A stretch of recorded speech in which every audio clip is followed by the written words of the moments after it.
Okay, good afternoon, everyone. Thank you for joining. It's about a minute or two after 2. I still have some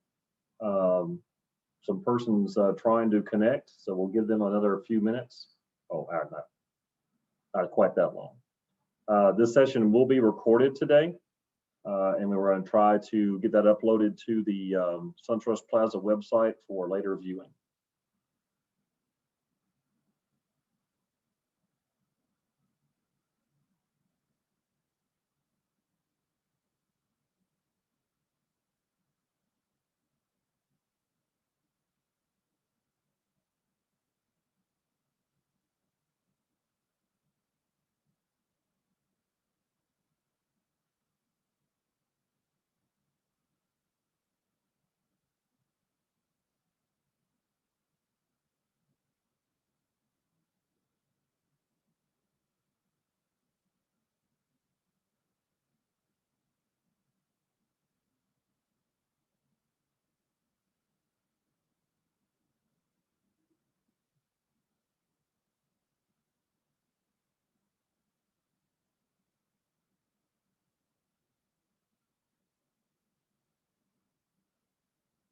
Okay, looks like we got everybody aboard.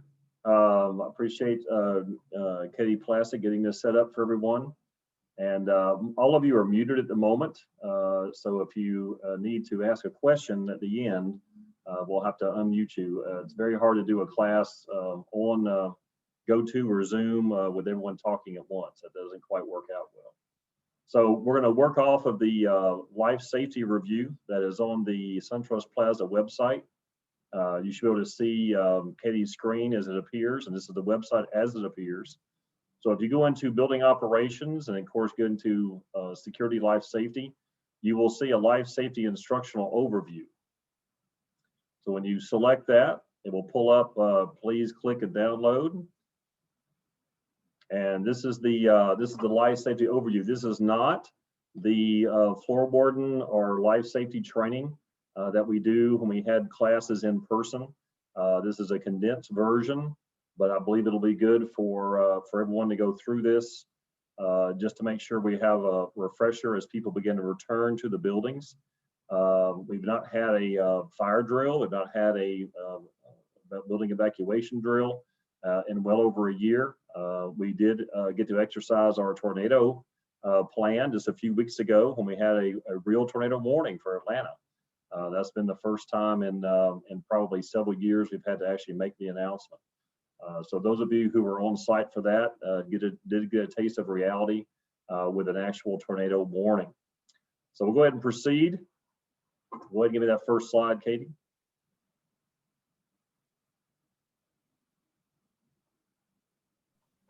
Technical difficulties. Hold on a second. Oh, technical difficulties already.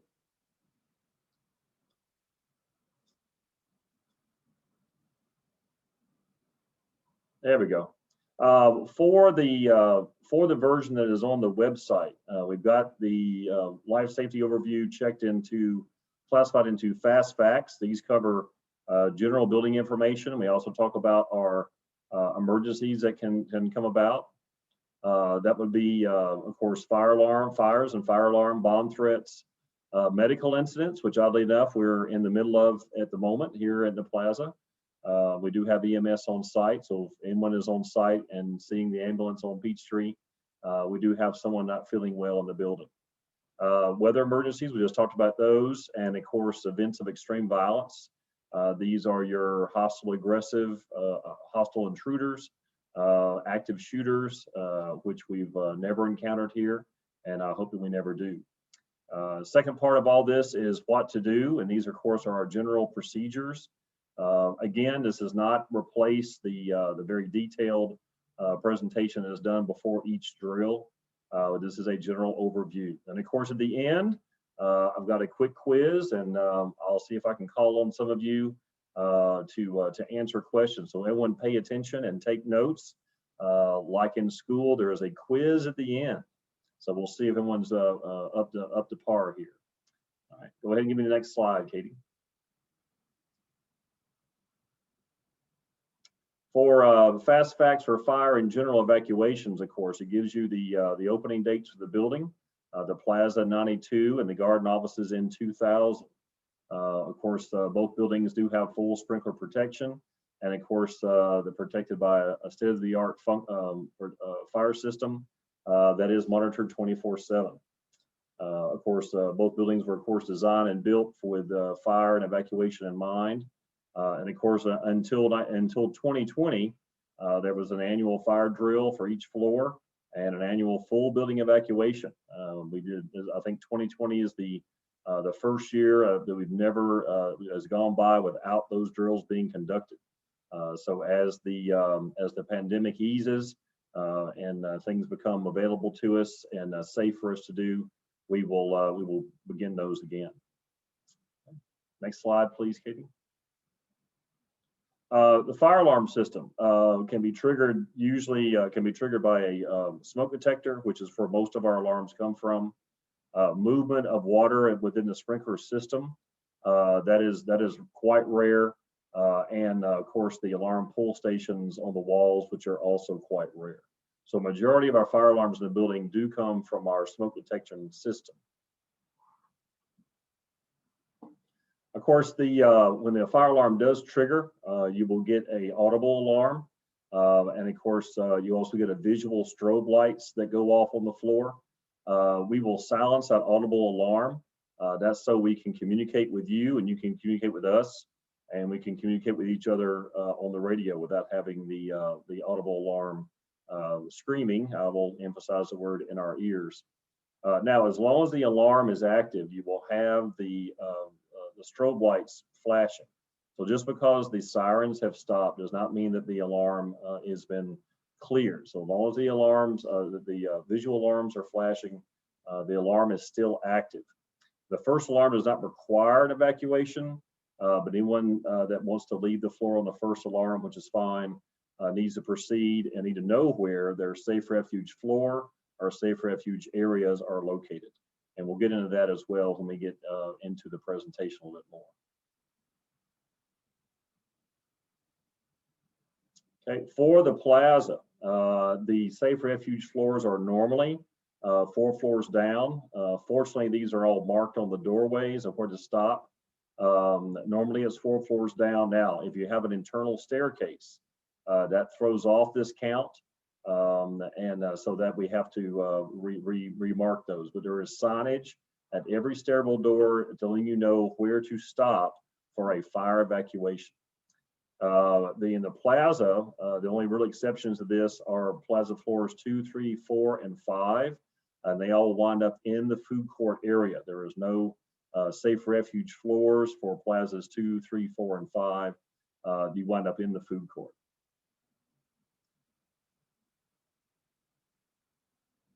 And of course, in the garden is built very differently. There are no safe refuge floors. If you're exiting out on the north side of the building, the north side is where you'll be if you're looking at the Imperial. If you see the Bank of America building and points north, you will wind up in the surface parking area behind the church for fire. For the south sides of the building, which faces the Marquis 2 building and also the Marriott Marquis building, you will wind up in the Marriott Marquis Hotel main lobby for fire evacuation.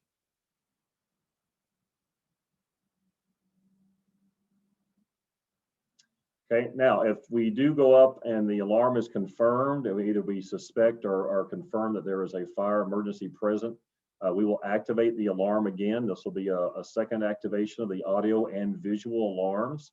And that, of course, requires an immediate evacuation out of the building. I'm sorry, off your floor, not out of the building. Correction on that. So you will proceed to your offsite assembly. See, I'm still saying it. You will proceed to your safe floor or outside if you're in the garden. Sorry, I'm getting ahead of myself on the presentation. If we find that the emergency does not exist, we'll make a PA announcement advising that no emergency exists, and you can go back to your normal routine.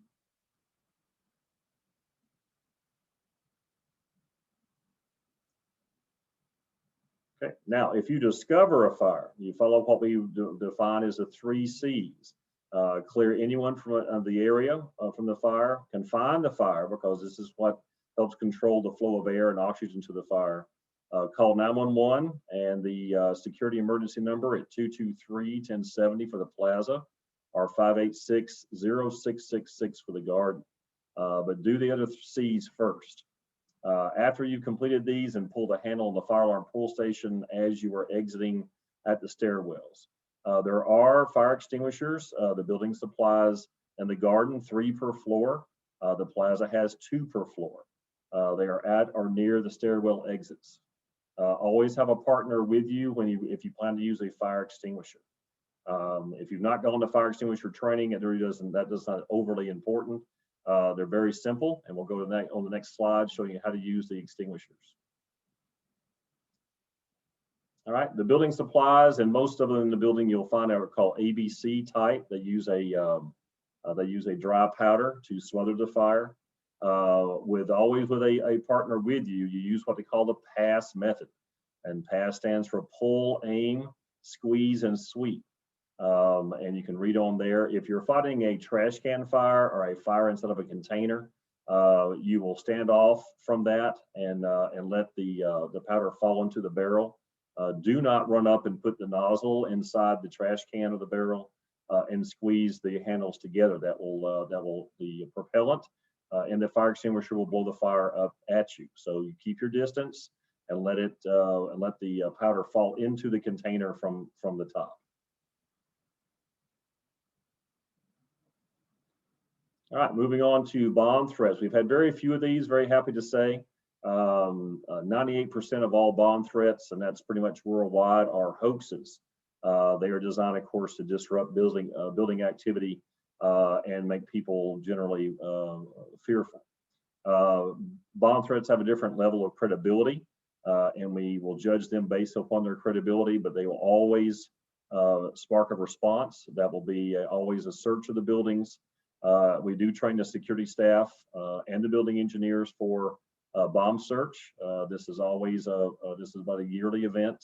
I do have some training aides, and they go out and find these devices, and then we handle it from there.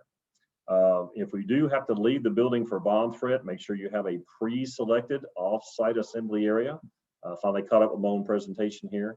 That is a minimum of 1,500 feet away from the building, and preferably inside another structure. And there's a chart that I can send you if you need to know where 1,500 feet is away.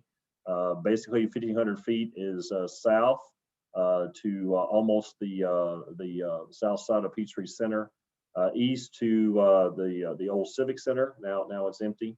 North almost covers just about halfway to the Bank of America, and west is almost over to the park. So that's just in general how far 1,500 feet really is away.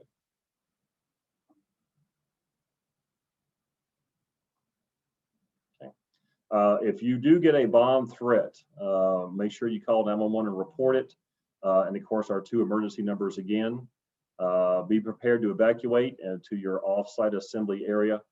Make sure you take items with you, briefcases, purses, and keys. Be prepared to stay off-site for several hours. We may not be able to clear the building, and we may not be able to get everything checked out for a while. So one idea, of course, is to have a go bag at your desk. Keep that very light and very small. A bottle of water, food bar, any kind of medications.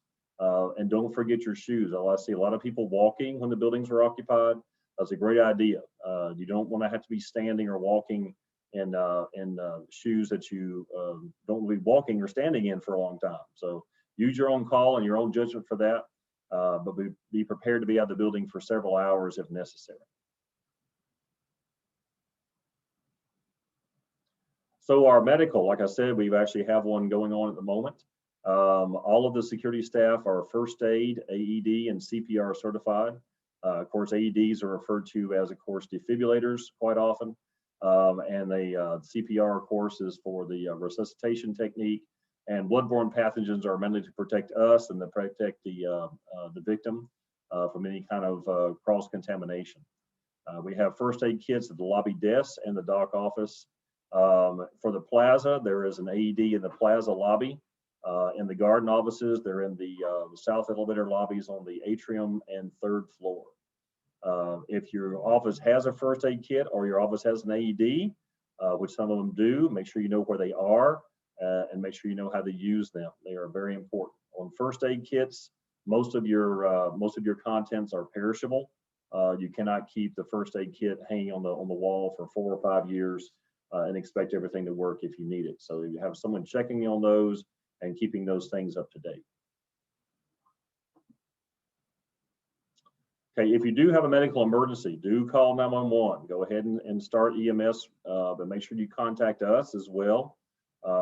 We have to be aware that the ambulance is coming, or they show up and we are caught unaware and unprepared for them. Send a coworker or teammate to the service elevator landing, and this will help us to guide EMS and security to the person in need of help. Make the victim as comfortable as possible to help arrives. Clear the path to the victim, so when aid responders, they don't have to go around desks or boxes, or the clear path between the freight landing and the victim.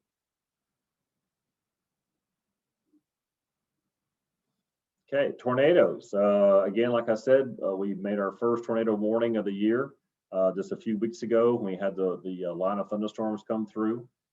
Georgia is in Tornado Alley. Fulton County gets the most tornadoes of any county in Georgia. We do have the weather alert radios monitoring each desk, but for the last alert, I actually had it on my phone, and a lot of people did too. If you've got the application to let you know when there's tornado warnings in your area. So a lot of phones were going off, the radios were going off, so we were very aware that this storm was threatening. If we do get a tornado warning for downtown or central Atlanta, as they call it sometime, we will make a PA announcement throughout the building advising you that a tornado warning is in effect and to shelter in place. This is where you stay put. And a lot of places have already had these pre-marked. We'll go into where you should go on the next slide, I believe. Okay, so interior offices, small rooms, meeting rooms, anywhere that you cannot see outside. Do not go into places that have glass doorways or windows. The plaza is highly rated against tornadoes, but the glass can be broken by flying debris. Tornadoes move very quickly, so do not hesitate to move into your shelter-in-place areas. Once tornado has passed, we'll make a second PA announcement advising that the tornado warning has expired. Always check and report any injuries or damage to the security numbers, and let us know if you have anybody that is in need of assistance.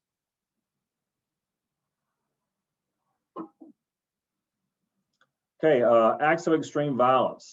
Fortunately, these are in the news a lot, but they are extremely rare. Your chances of being involved in a workplace violence incident are about 7,000 to 1, which is the same ratios you can have for being hit by lightning. But people do get hit by lightning, and we do have issues that occur at work. So unfortunately, so events can be either a lot of these can be domestic related. They can be random acts of violence. They can be a host of issues.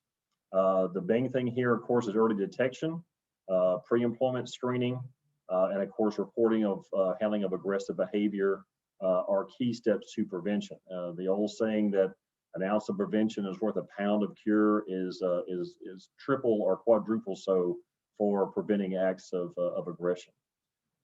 Recommend having a security present in any kind of high-risk terminations that you're planning, and of course, any kind of domestic issues, any kind of restraining orders. We probably need to be aware of that in case a person shows up at the building, which is rare but has occurred in the past. We do have a police officer on site during business hours, and so they can respond and assist us if things get out of hand. Atlanta police have drilled quite often on active shooters in buildings. and they will come in and they will respond in a very robust fashion here. The Department of Homeland Security does recommend 3 responses to any kind of extreme violent event. First and foremost is to evacuate. Quickly and quietly leave your floor. Do not pull the fire station, please, on your way out. A lot of times I've read that in online articles about active shooters. Do not pull the fire station. That will set us up to respond to a different type of emergency. People will leave if they are sheltering in place for this event. They will tend to leave that shelter. So please do not pull the fire station on your way out. Once you're out of danger, contact 911 and security to report the incident. As best you can, give a description of the attacker and type of weapons, any kind of victims and where they are. Do not return to the buildings. If you're out, proceed to your off-site assembly area, the same area you would use for a general building evacuation. Make sure the police have your name and phone number, and they can provide, so you can provide information afterwards.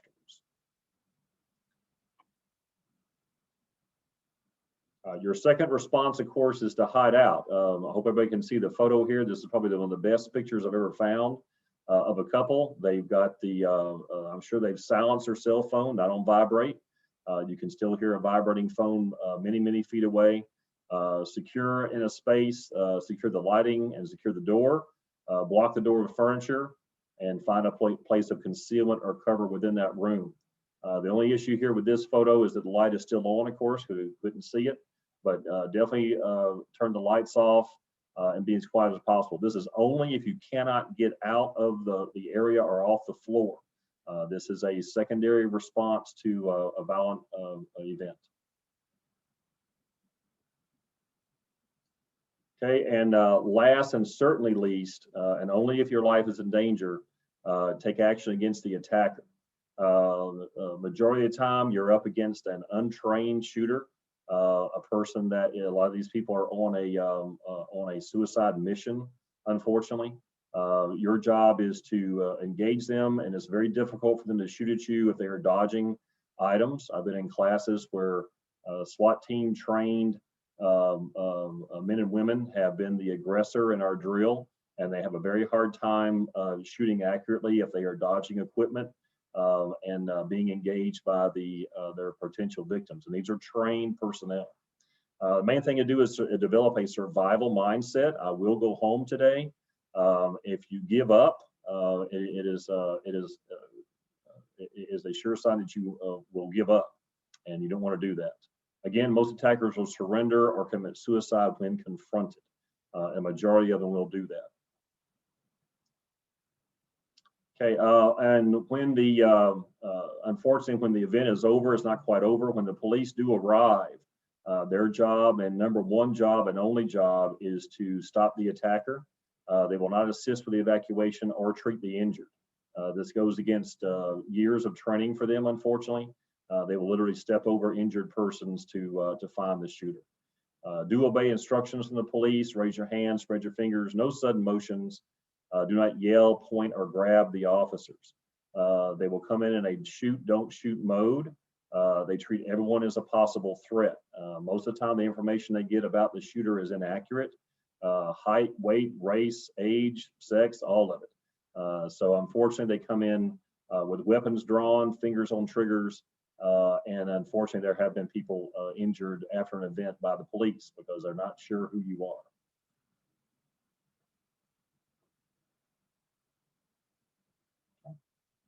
Okay, and I'll see if we can get some people off of mute. So if you discover a fire, what are the 3 C's? I see Jermaine Coleman on this call. Jermaine, if you can unmute, give me the answer to number 1 there. Katie, can you unmute him?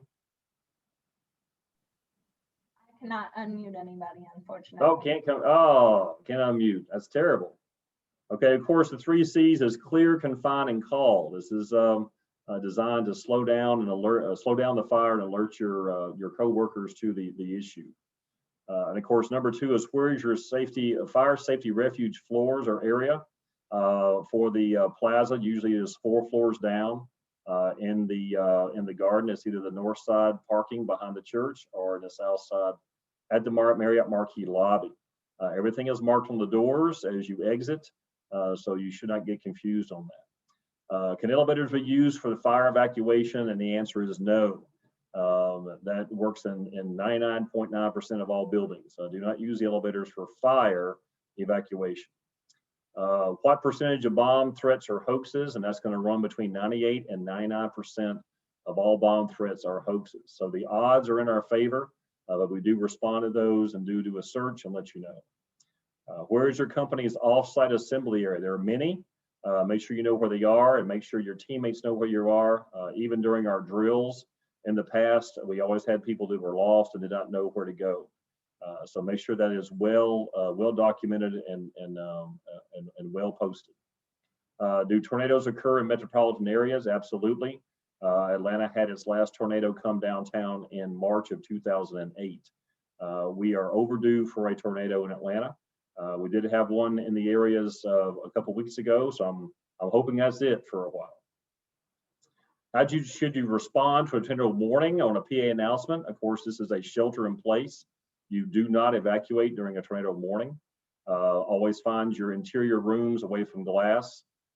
Many of the floors do have signage with a nice little yellow house symbol. It says shelter in place, and that's where you will go.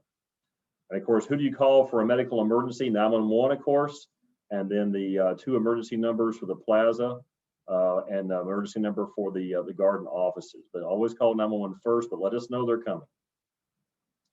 All right, and so where should you place coworkers to assist responding security and EMS? And that is by the freight landing.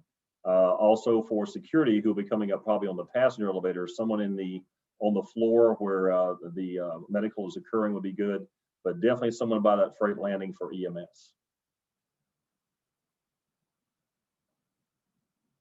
I believe there's 2 pages. There we go. Are events of extreme violence always caused by domestic issues? And the answer is no. There could be random acts of violence. It could be domestic related, relational issues. Also could be a work issue, hostile termination or a high risk termination. And there's a lot of things we can do to cut these off at the pass, so to speak, that they don't come up a problem at work. Again, how can you help prevent an event? And that is, of course, alerting management to any kind of issues.